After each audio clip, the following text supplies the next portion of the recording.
Good morning again, and good morning to those of you who are streaming with us. As many of you know, during my sabbatical, I had the great honor and privilege of having an audience with His Holiness, the Dalai Lama. I had no idea what to expect, but I spent a lot of time preparing for the unexpected. Early on in my sabbatical, I had also the great honor and privilege to spend time with Archbishop Rowan Williams. And Rowan is a man who's impossible to characterize because he has an enormous and vast intellect and an enormous and vast experience of the spiritual world and of politics and policy and about everything. And at the end of the conversation, I had been asking him about the Dalai Lama, and he said to me, almost in passing, he said, well, you know, the Dalai Lama spent 3 days at our house, along with a whole bunch of other lamas, like 6 in each room lying around, and all day long, 24 hours a day, someone in the kitchen cooking their odd-smelling Tibetan food. And he smiled. And we said our goodbyes, and life went on. And as I launched from talking with Rowan, I really began to do things to prepare for meeting His Holiness. I thought if I had one question, what would I ask? If I studied what he taught in great part with its relationship to Christianity. And I traveled with two people I love, one, Chris and Jackie Ahrens. They're actually, if you saw the photograph, they're the two people kneeling next to me. Chris was the chaplain to Archbishop Tutu for many years. He actually lived in the bedroom next to the Tutus and was with the Arch 24 hours a day. And his wife, Jackie, the librarian in the school that all the Tutu kids went to. And Chris and Jackie, who had been in India for a long time, knew of Dar Salama, and so we went up early so that we could be grounded in the neighborhood. And on the appointed day, I had been in touch with the Dalai Lama's secretary, and there was an appointed day, an appointed time, and a gate that we were to go to. And we rose early that morning in MacLeod Gunj, which is actually the neighborhood that the Dalai Lama lives in, and we walked down, and it was morning, it was early, and how there's morning people, and the morning people were moving about, and of course all the cows, I mean there's just cows everywhere, and the cows in the middle of the road. And we came down outside of the compound where the Dalai Lama lives, and had our morning chai at an outdoor chai guy, from an outdoor chai guy. And it was fascinating to watch him, a man in the fullness of his art, throwing the spices in the pot and throwing the milk in there and a tiny little bit of water and doing several things at one time. And then he took the pot when he was pouring into our little ceramic cups, and he raised it up, and he had a little net here that he caught all the extra spices and handed them out to us. And we stood off on the edge. And I remember there was this Buddhist monk sitting on an oil can having his morning chai. And I looked across the street, and in the compound, at the outside of the compound, there's a flat-roofed building of the Institute of Buddhist Dialectics. And the monks were out there in the morning doing their walking meditation with their prayer beads. And I was nervous. I was nervous for no good reason, but I was nervous. I was also nervous before the last Bruce Springsteen concert I went to, for no good reason, but I was nervous. And finally I couldn't take it, and I said to Chris and Jackie, okay, let's go. And so when you come into the compound, everything is on a hill. This is the foothills of the Himalayas. And you kind of go up these stairs and pass through a security person and up into the upper area. And then there's some, what we might call chapels on the right, and on the left is His Holiness's compound.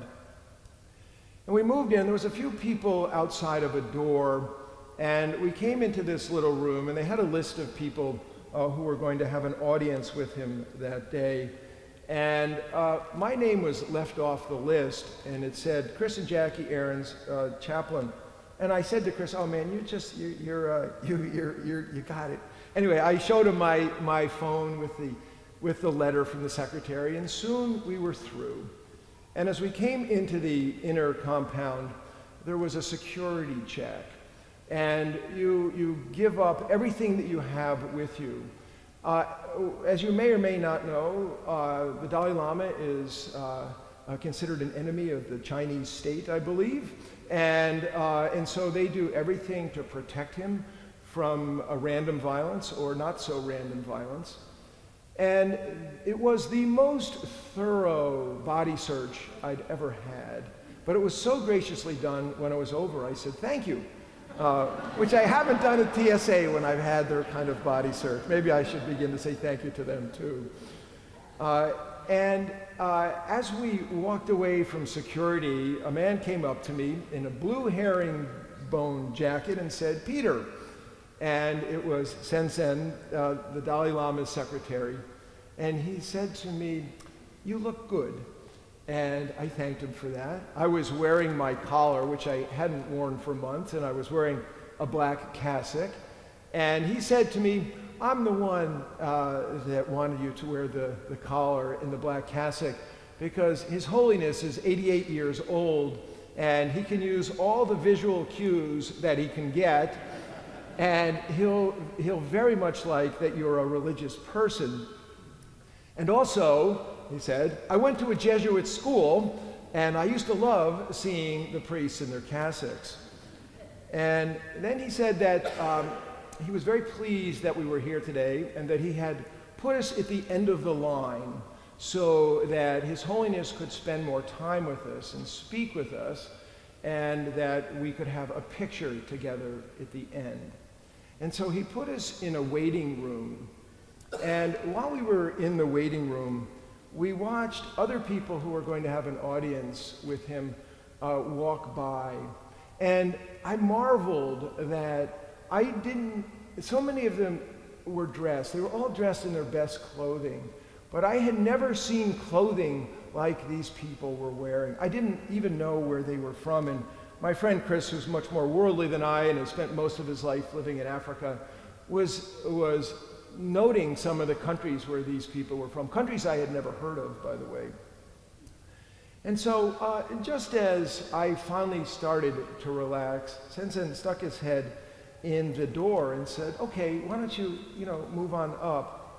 Now, moving on up is, outside the door is this curving drive, and you can't see what's at the top. And we walked up the curving drive, and as we came to the top, we could see that there was what would be for a car, a little driveway traffic circle.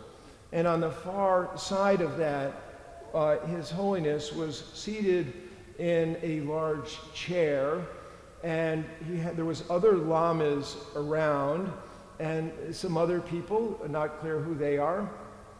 And I noted that behind him was his interpreter. And I have another friend who's good friends with his interpreter. And if you see, for instance, the Dalai Lama speaking, if you see this on YouTube, you'll often see a man with close-cropped gray hair who also shines from the inside out, a very beautiful man. And he will stand next to His Holiness and sometimes add something if His Holiness wants something added or something translated. And as we were in the end of this line moving toward him, I thought of all of you, and it was like I was in a dream, and this is where my life has lived with all of you, and what was I doing standing on this drive looking at this man, and I felt beyond blessed and lucky just to be there. If somebody had said to me, time's up, you have to go, I would have already been so moved that I would have been fulfilled. And as we drew closer to His Holiness, I looked at his shoulders. As you know, Buddhist monk robes are sleeveless, and I was looking at his biceps and seeing, isn't that weird? Seeing that, the 88 years had in some sense taken their toll on him, on his body. And then we moved closer, and then just the way it is, slowly then suddenly, it was our turn.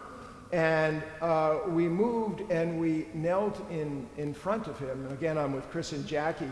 And when you kneel in front of the Dalai Lama, you go like this. I mean, wow, all three of us put our hands together. Not because anybody told us to put our hands together, But when you come into the presence of the holy, you put your hands together. It's just, the clueless mind doesn't know, but the Spirit knows what to do.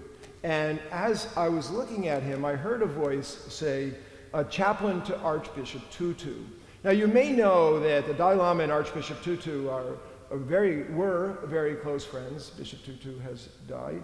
And there is a book called Joy, and there's a movie about the book also out.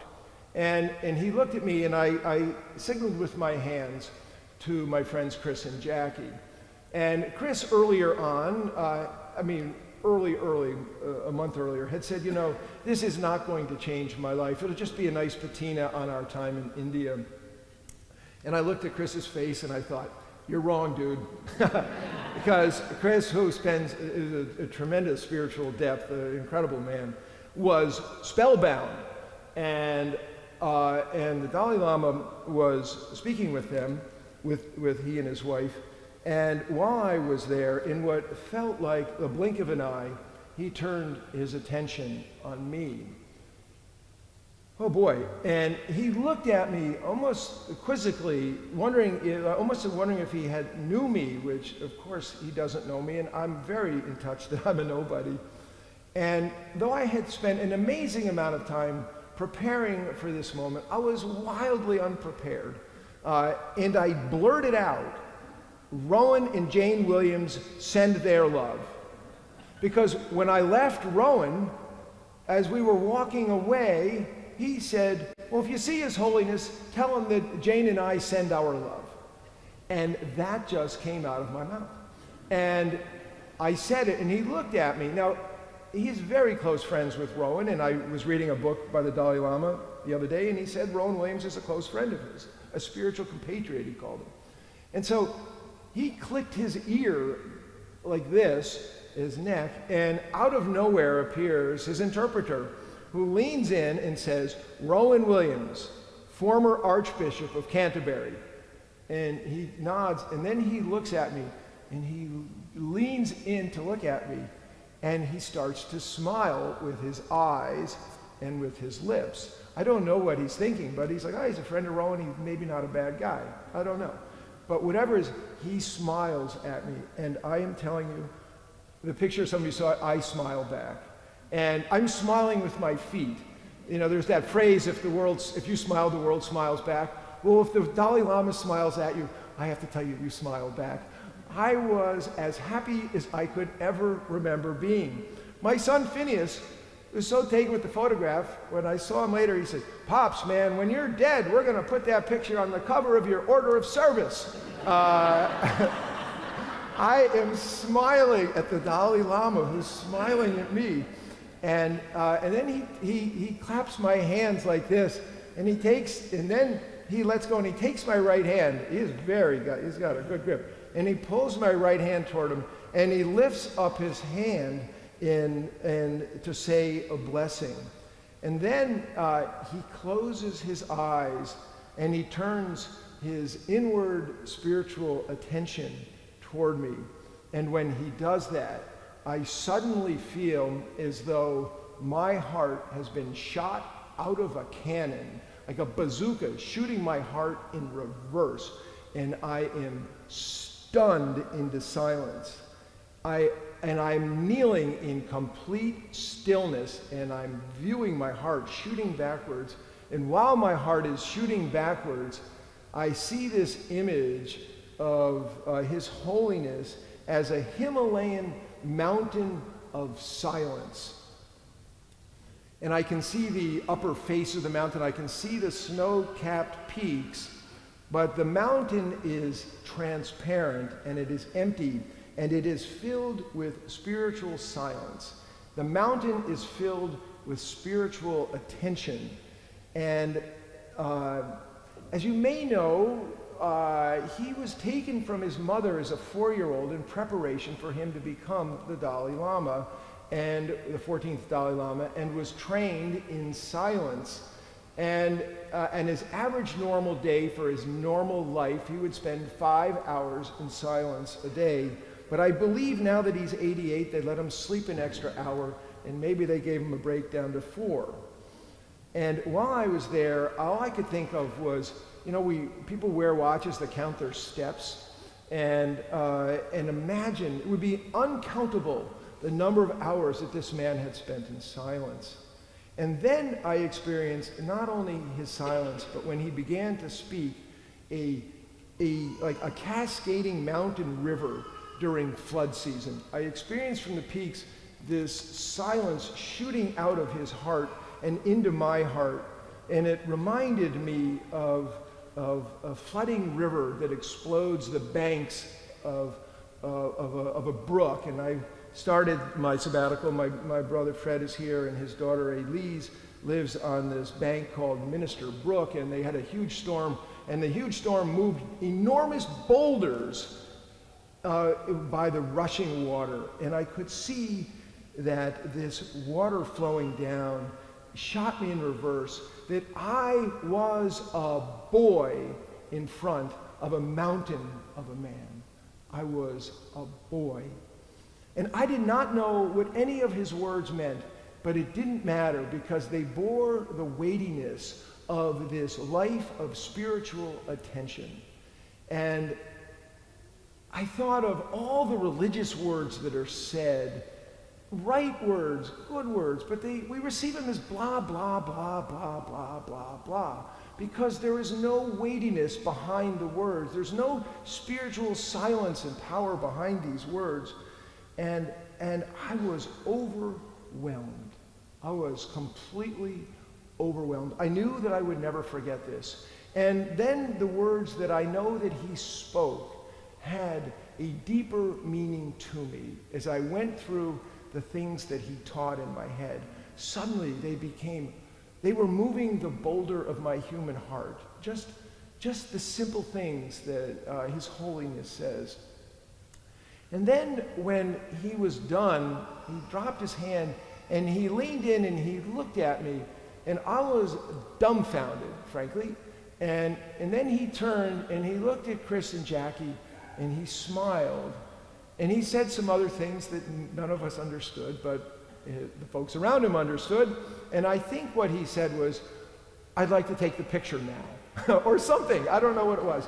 But, and then I started to stand up, and my friend Chris, who is about the most well-grounded man I know, started wandering around like he had no idea what was going on. And I stood next to the Dalai Lama, and he looked at me, and he reached up and he grabbed my hand, and he pulled my hand down, and he was motioning that I was to kneel next to him. And then Chris got sorted out, and Jackie got sorted out, and they knelt, and we had this photograph taken. And while the photograph was being taken, I thought of my CYO 8th grade basketball picture. Because someone had sent it to me. I was on a fantastic CYO basketball team in 8th grade, and someone sent us a picture, and we looked ridiculous. I mean, no New Canaan kid would be caught dead in the uniforms we had back when I was in 8th grade. And all I could think of was the Dalai Lama, because he was the captain, should put his hand on the ball. Anyway, ridiculous. And then it was over.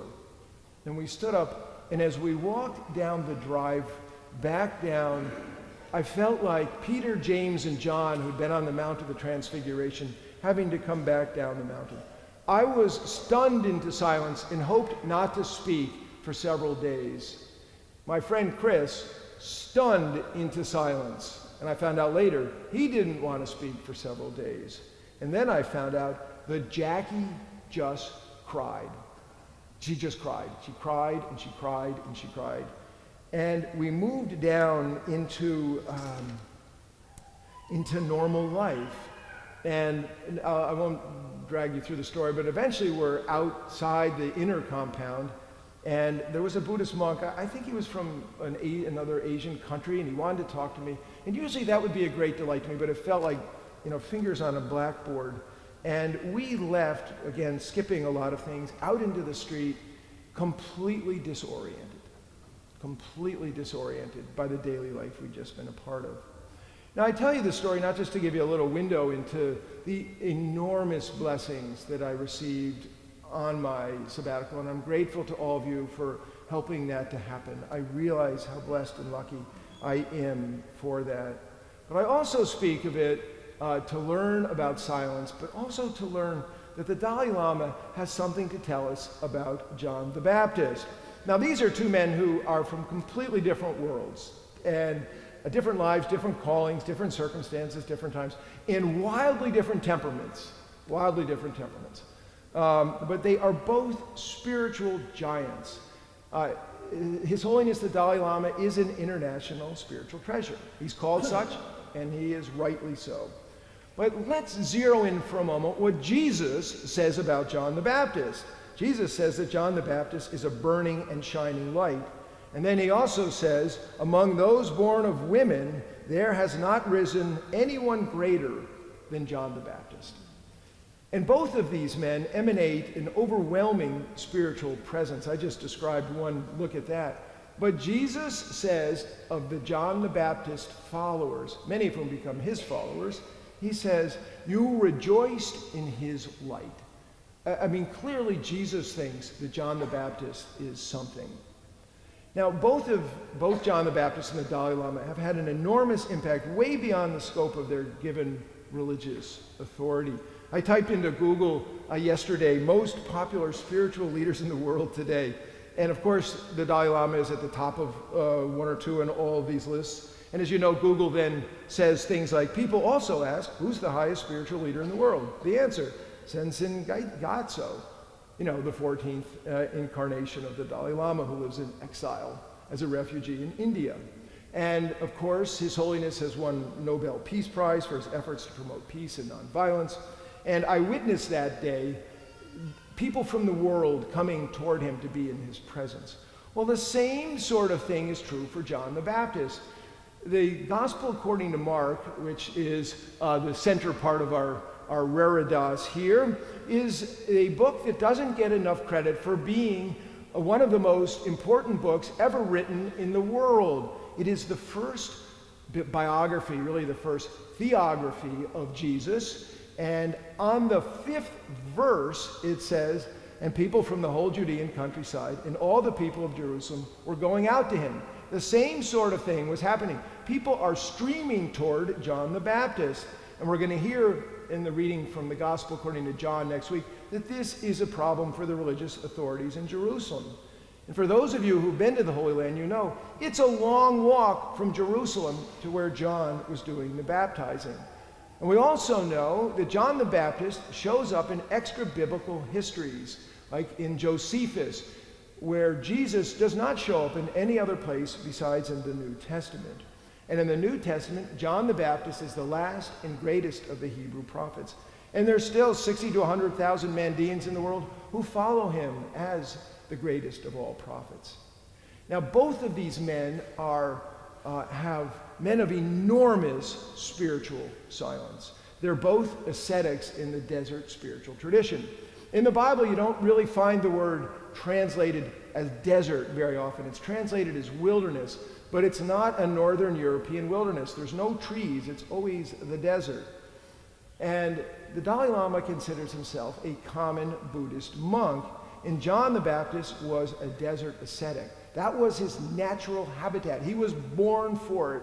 And we hear that in the annunciation of his birth to his father Zechariah, where it says John would, quote, never take wine or other fermented drink. Now, this is not to say that John is a teetotaler. That's not biblical teetotalerness. That is biblical speak to say he is going to grow up and be an ascetic. He is not going to partake in the normal joys of human life. And that scholars speculate that after his elderly parents, Elizabeth and Zechariah, died, he moved into the Essene community, which is a desert separatist community with a strict asceticism that is located on the Dead Sea, for those of you who've been on the Holy Land pilgrimage, about 5 miles down the road. It's the place where John is said to have lived. He was raised in this desert spirituality, and he is the voice of one crying out in the wilderness. And in these stories, clothing matters. It's why Sensen wanted me to wear my cassock. My clothing was to identify who I am. The Dalai Lama wears Buddhist monk clothing because that's who he is. And John the Baptist wears the clothing of the prophet Elijah because he is a prophet, and there's no mistaking it by looking at his clothing. And both of these men, out of their profound years of silence, tell us kindergarten-like spiritual truths that are so profound that we might miss it. His Holiness, the Dalai Lama, says things like, "Be nicer to people than they are to you." Wow, can you imagine what our world would be like if we actually followed that? And John the Baptist said, "Those who have two coats, give one to those who have none." I mean, this is super simple stuff, but so profound. And both of these men who are spiritual giants do not think of themselves as spiritual giants. They both have a radical humility, and both give their lives to a greater being.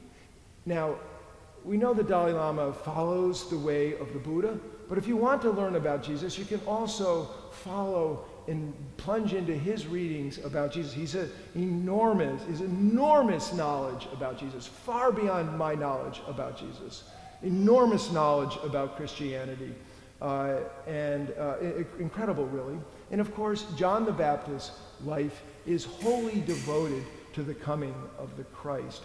Now, there is a thing where John says, "The one more powerful than I is coming after me. I am not worthy to stoop down and untie the thong of his sandals." An incredible sentence of great humility. And if we had ears of 2,000 years ago, we would know that this was considered so lowly that not even the Hebrew slaves would do that. Only non-Hebrew slaves would untie the thong of a sandal. And now what we have here is a way to think. Well, first of all, let me just say as I end, the Dalai Lama would find my sermon to be too long, and he would find it to be ridiculous, because any comparison he would say is no comparison. He would say, "I'm just a man, and John the Baptist is biblical. And so to take my experience and then to sort of try to bring it to John the Baptist. And what does John the Baptist say? "Oh, no, I'm a nobody. Wait to see the guy who comes after me." And so I just leave you with, imagine what Jesus was like.